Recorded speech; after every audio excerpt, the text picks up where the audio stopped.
Level 1 shoulder car from standing. Alright, so to start with, I'm going to set up nice strong base.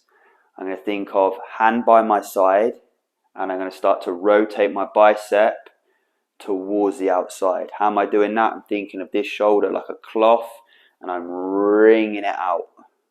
Alright, now I'm going to start to carve in front of me. So I start to pull through this stuff here maybe, or you feel that start to pull as you start to pull into this range of movement. As you do, and you start to explore up here, try and feel for if you start to go into your lower back. Okay, if you start to feel that, then we maybe come here a little bit more and we focus on moving through here. That might feel a little bit more restricted. That is fine. Okay, as I start to pull up overhead, we may feel this more and more and more. Just start to bring some awareness to it. Don't worry about where your hand gets to for now. Try and keep load on the shoulder. As I start to get up overhead here, to make space to get back here with my shoulder, I'm going to start to rotate this way.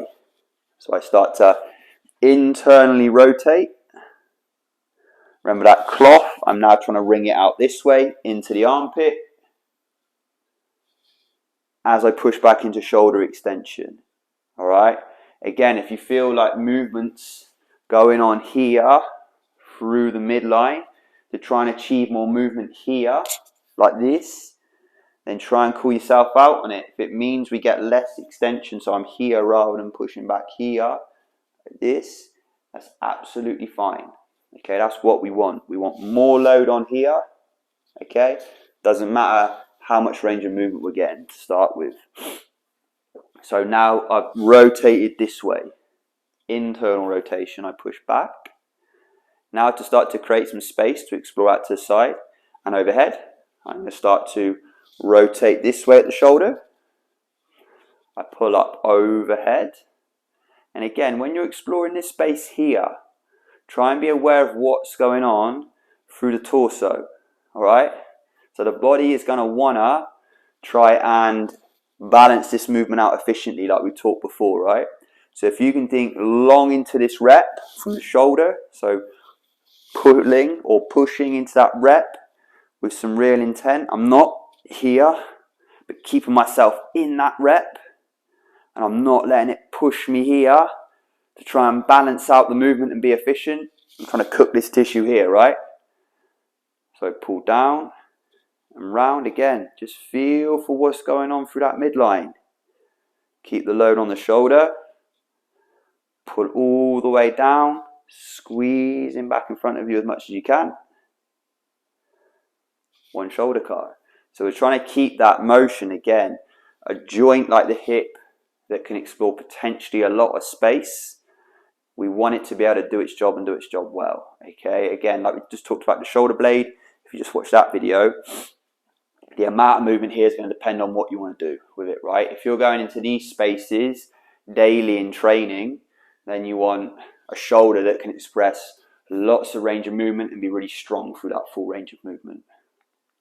When we talk about the shoulder and the shoulder blade, individually, we're always taking into consideration shoulder blade movement and actual rotation at the shoulder joint itself. Okay, what we want is that appropriate coupling. Often, the shoulder blade is being asked to do a lot because the shoulder joint can't do what it wants to do, and then that will have effects that then kick on downstream also. Alright, so when we talk about stuff individually, you can see how it's all beautifully linked. Alright, we're trying to give the body more access to itself, so when you're doing your thing without thinking about, oh, where's my shoulder, where's my scap, your body knows how to use that stuff. We want to give back often the ability to use it really well, really well. Alright, I'll talk you through. I'll show you one rep without the chat. So shoulder joint. I'll go one from the side. I'll try and give you, so each rep, I'll give you a different demonstration. So I'll go one rep back and forth. My sort of shoulder cart-ish, I guess. Again, call me out if you see anything. Front on, So you might experience, this is what I see a lot when we start to dial the shoulder car in. We start to get more movement, say, through here and through here, for example. Try and keep it really mindful and controlled. Focusing on this movement here. So much for not talking through this rep.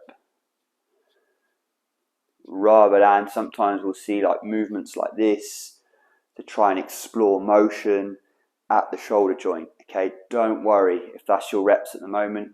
This can take time. Okay, we don't want quick fixes. We want stuff that, you know, takes hard, smart work, and it's really going to stick as we start to create some really good habits around our movement practice. Shoulder car with a nice little ramble in there as well.